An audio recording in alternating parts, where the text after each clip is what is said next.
I have three red shelves, and after looking through my shelves, I realized there's some books that I would like to get rid of. So, welcome back for Shelf Reflection Episode 2. We're moving along, guys.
I hope you all got to see me choosing books off of these two shelves.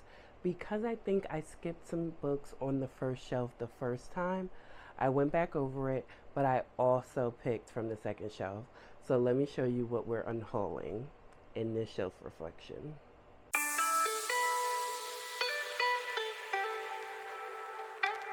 So first up are my Dan Brown, Robert Langdon series, all 6 books.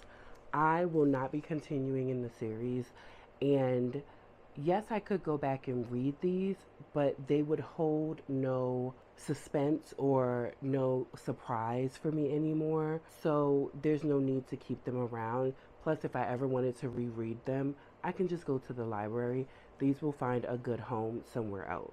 So next I have some romance books, and they are all indie books. So I got rid of the second book in this series already because I did not like it. I despised it heavily. But it is the Fit trilogy by Rebecca Weatherspoon. And she has several books that I have enjoyed that are on my shelves that I will continue to like. But these I just did not. So there's Fit and Sated. Like I said, I got rid of the second book already. It's time for these to be unhauled. This trilogy is based off of people that work at a gym, but that also are in the life of kink.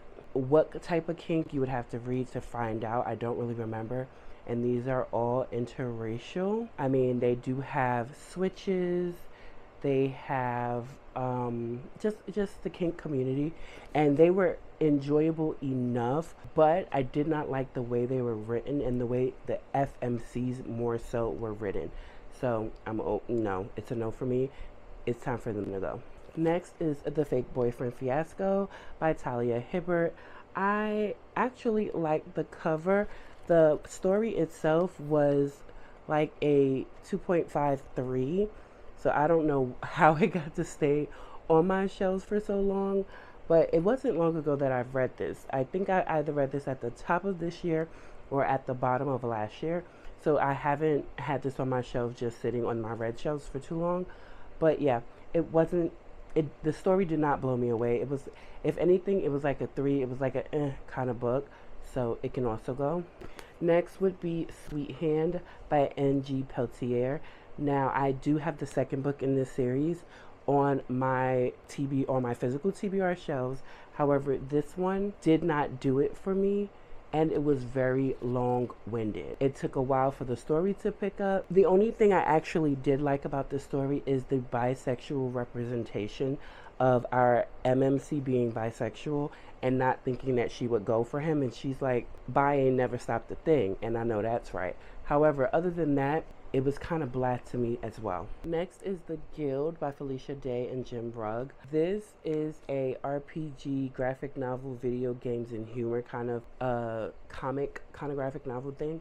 and it did have its funny moments. I enjoyed a girl just getting lost in video games, but there are other plots in here as well that were crazy. So this is something that even if it had more in the series, I would not read it, but I think this is honestly the only one that was ever written for this storyline, and that's absolutely fine. Someone else can have it. Now, this one kind of pains me because I do want to continue in this. I heard this is a video game, and I actually liked it. I actually enjoyed it. This is Dark Souls, Mother of Mourning. I got this from my comic book shop. I enjoyed it. However, I also found out that they have them in the thicker book, so I don't have to buy them individually, and I don't want to have to buy each and every one of these individually.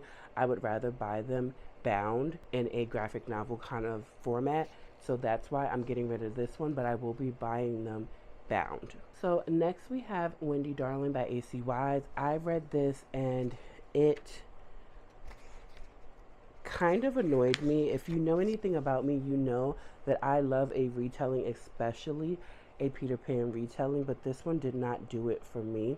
I think when you take the originals out of the story and you start to give us the children of and all of that, it kind of goes a little wonky, and that's what it did here. It did not finish or start where I needed it to in order for me to stay engaged with the story, so this one is going to have to go.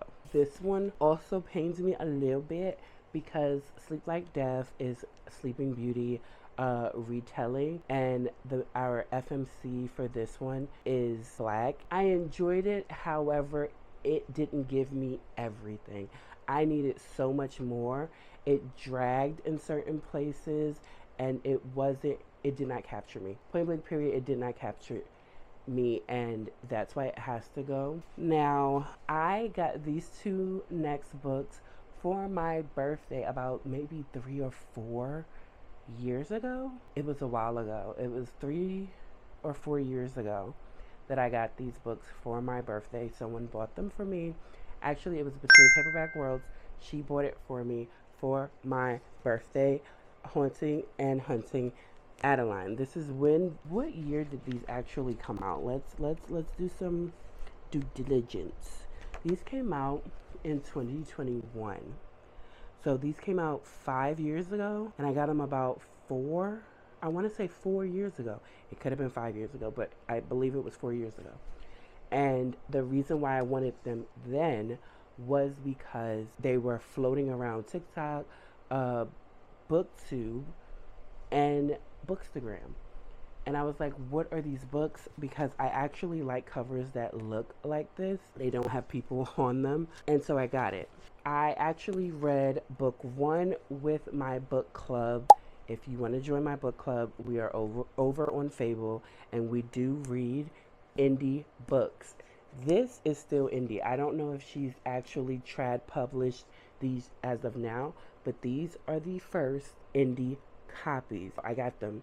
I was with Between Paperback Worlds when she got them for me from Barnes & Noble. So that's where these come from. So they are indie. They are not marked up. I read the first one with book club, and we had a time, and I'm not saying a good time. This book does perpetuate Stockholm, grape, stalking. We'll get into it at another time, again, possibly on the podcast.